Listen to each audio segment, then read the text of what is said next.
Welcome to the Jersey Eats podcast, part of the USA Today Network, NorthJersey.com, and The Record. I'm food reporter Matt Cortina. This is food reporter Kara VanDooijeweert, and today we're talking about chicken. That is the subject of the day, chicken. Fried, brined, crispy, baked. There's a lot of ways to make chicken, but more than that, there are a lot of ways to eat chicken, and we're going to talk about all of the great chicken dishes that we enjoy eating and that you can get specifically around New Jersey.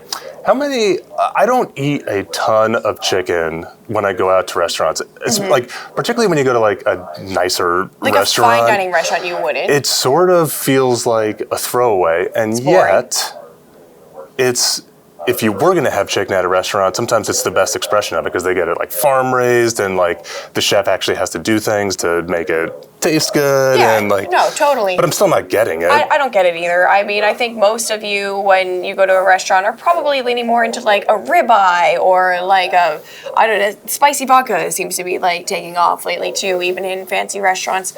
But there are a lot of instances of when we go to restaurants and we get chicken because it's like fried chicken or things like that. There's very chicken specific moments. That's what we're going to be talking about today. Not like, oh, I went to insert whatever restaurant here and got the best expression of chicken marsala. Right.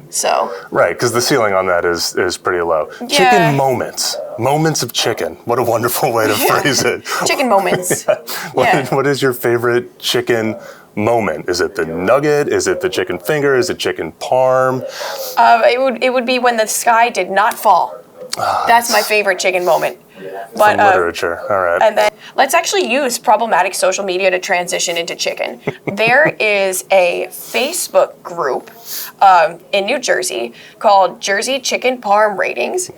And Matt is nodding his head for those on audio because he knows how much of a bloodbath this is. This is a sauce-soaked, breaded, crispy, fried bloodbath.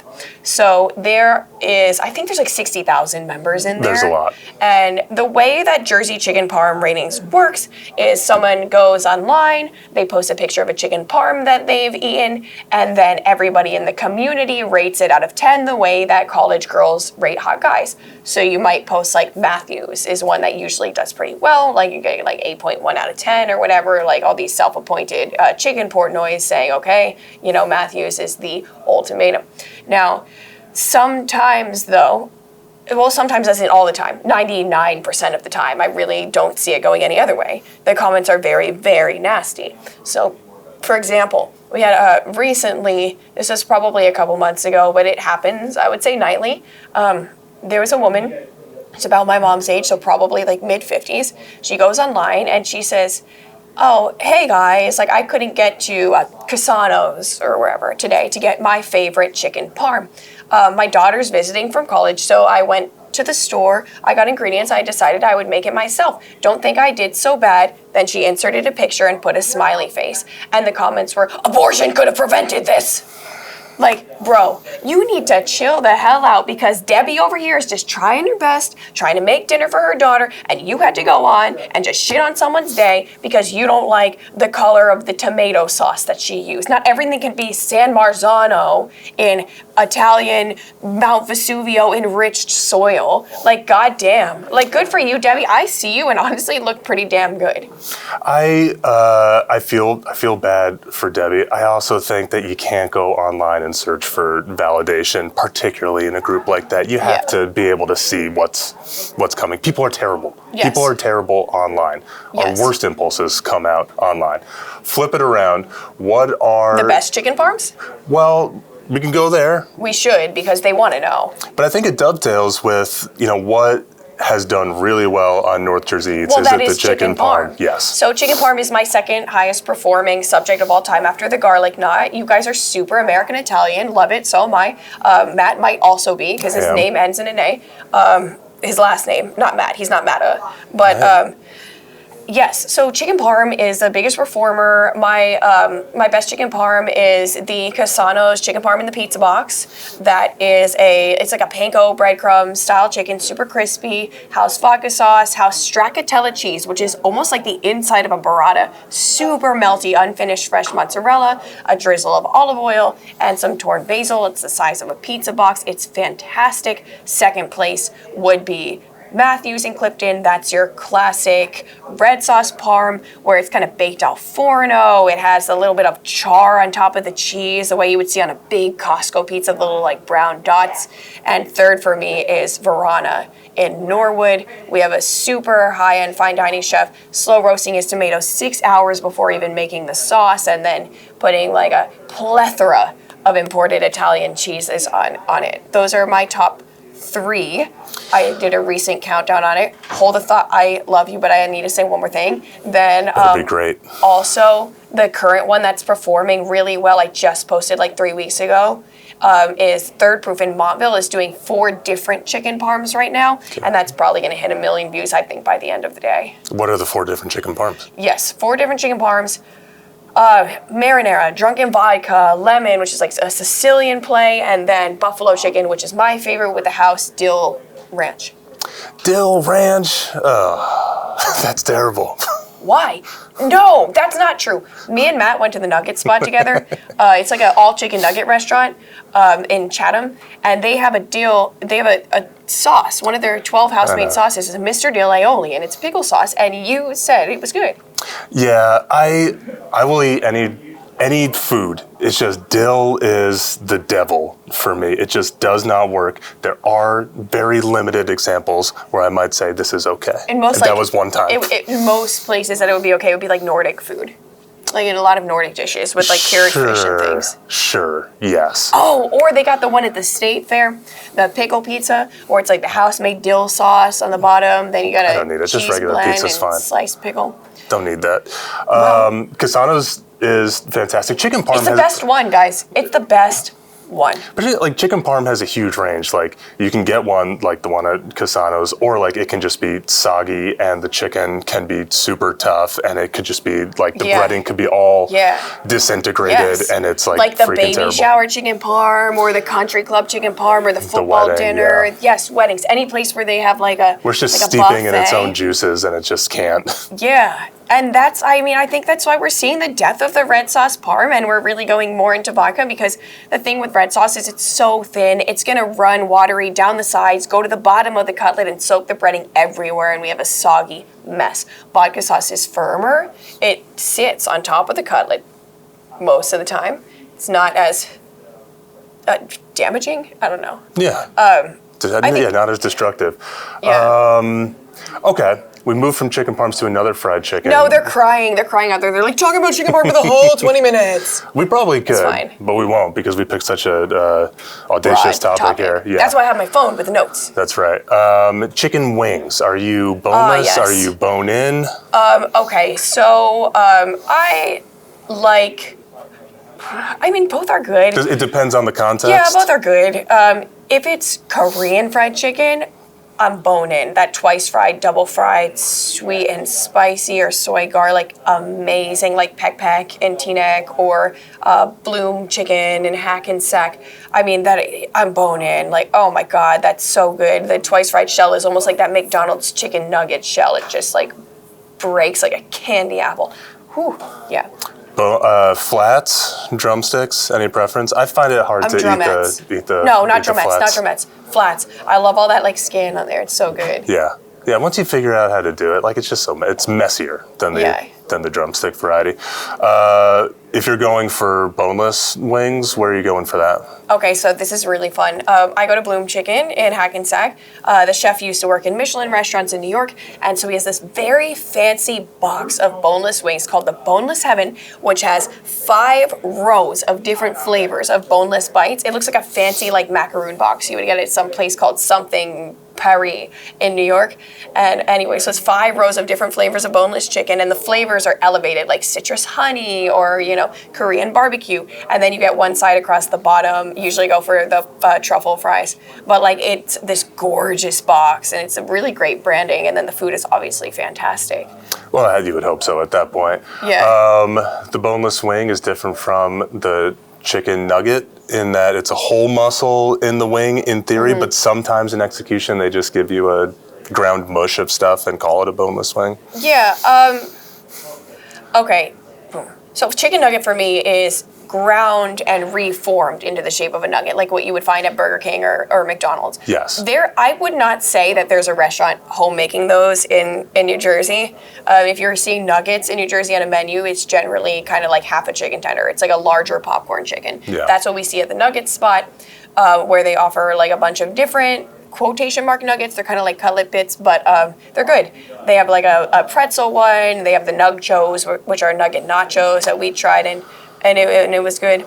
12 different house-made sauces. I mean, if you're into nuggets, that's the spot, but don't expect that anybody is making like a homemade cutlety nugget. Nugchos is a lot. It begs the question, did anybody ask for this? Does anyone need to ask? Does anyone need permission to express a food idea that they have? No. Thanks. No. Okay. But once we know that it exists in the world, should we allow it to? I mean, I want a ravioli that is stuffed in the middle with uni, sea urchin. That has to exist somewhere, right? Or just in a dumpling? I mean, ravioli's dumplings, I don't know.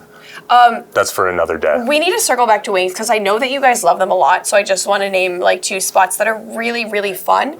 So one is Marley's Gotham Grill in Hackettstown out there for you Western folks. They have like 400 flavors of wings, but you guys probably already know that. Then my favorite there is like the Captain Crunch honey mustard. They roll it in honey mustard and then roll it again in Captain Crunch and fry it crispy. It's very good. Then Blue 42 in Elmwood Park is another fan favorite. They have like 150 flavors. My favorite is the Boom Shakalaka, which is like a creamy buffalo.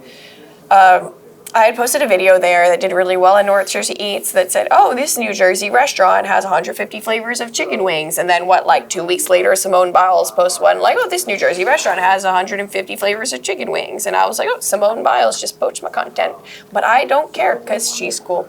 She won a bunch of gold medals. I think she's entitled. I'm like... One time. Next time she does it, you can go after her. I'm like, Simone Biles might like bars and floor, but today... Or like floor and beam, but today she like bars because she went to Blue 42. Haha, LOL, good joke. And then my editor, Liz, she's like, that was a good lead. I was like, nice. But anyways, those 2 are great spots. But now let's lean away from what you guys overtly always love, the wings and the parm, and let's go into things that are more interesting or less common. Let's go international here. So starting off, actually, no, it does kind of, your word, dovetail, is with the buffalo wing. One of my favorite ways to actually eat buffalo chicken in New Jersey is the buffalo chicken pierogi at Rosalie Pierogi. Hell yeah. I think that shit is good. That shit is good. Buffalo and chicken. Yeah. I mean, it's a perfect match. You can make buffalo chicken dip with cream cheese in there. Oh, get some Fritos, eat that up. If you want buffalo chicken dip locally, because it's like something that's a little harder to find, Front Porch Pub in Hawthorne makes one per my request because she was like, what do we need to see on the menu for the winter? And I was like, buffalo chicken dip. Served with wonton chips, which is really fun. Yeah. But anyways. All right, international chickens. Yeah, so the pierogi. So one of the most popular like international chickens that we see that is actually not really international at all is the General Tso's chicken. Yeah, it feels pretty American. Yeah, it's good. I love it. I miss the cafeteria one from like elementary school where they would toss the little nuggets in there and then serve it over the quotation mark fried rice. We never had General Tso's in high school. Yeah, well, you're older than me. I'm also from a pretty homogenous area out in Hunterdon County. Yeah.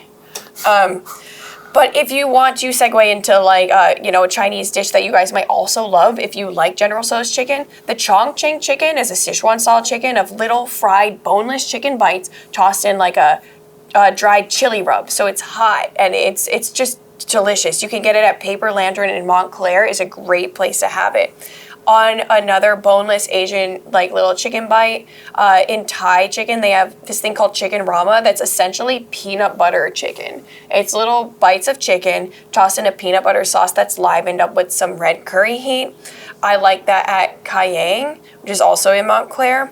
That brings in some African diaspora flavors. What a wonderful pairing, peanut butter and chicken. Yes, love the presence of peanut flavors in African food. They nailed it.